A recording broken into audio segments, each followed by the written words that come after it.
So the next race we're going to talk about are the orcs. Um, Orcs are perhaps one of the most, or if not the most, brutish of the races. And their main capital kingdom and city is Himmelfroyer, which is over here. Himmelfroyer, like the orcs themselves, is very hostile and is a very difficult place to survive. Above Himmelfroyer, you see the world's largest volcano.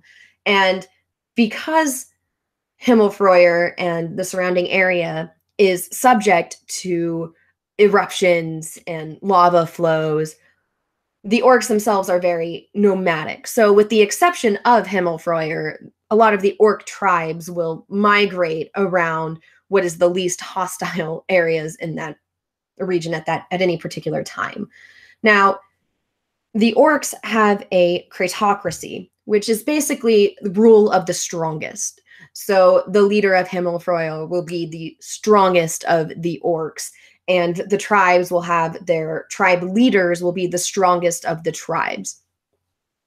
Because of that, the half orcs are never really in a position of power because half orcs, or as the orcs call them, half humans, are weaker, much weaker by comparison to their orcish relatives.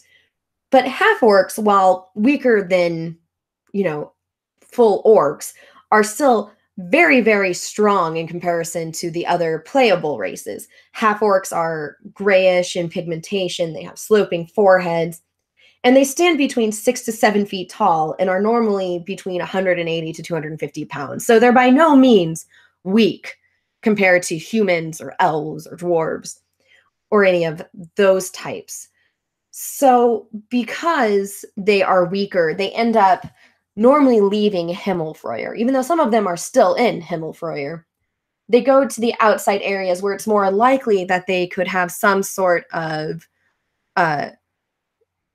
power or ruling, because it's a lot easier to compete with 20 orcs than it is to compete with 400. The major export for Himmelfroyer is their obsidian armor. Their obsidian armor is created directly from the volcanoes and the glass and minerals and stones from within. And obsidian is arguably just as strong as the ancient dwarven metal. So they can have some very strong armor that comes from it, even if it's not as refined or as pretty as the other armors that exist within the realm.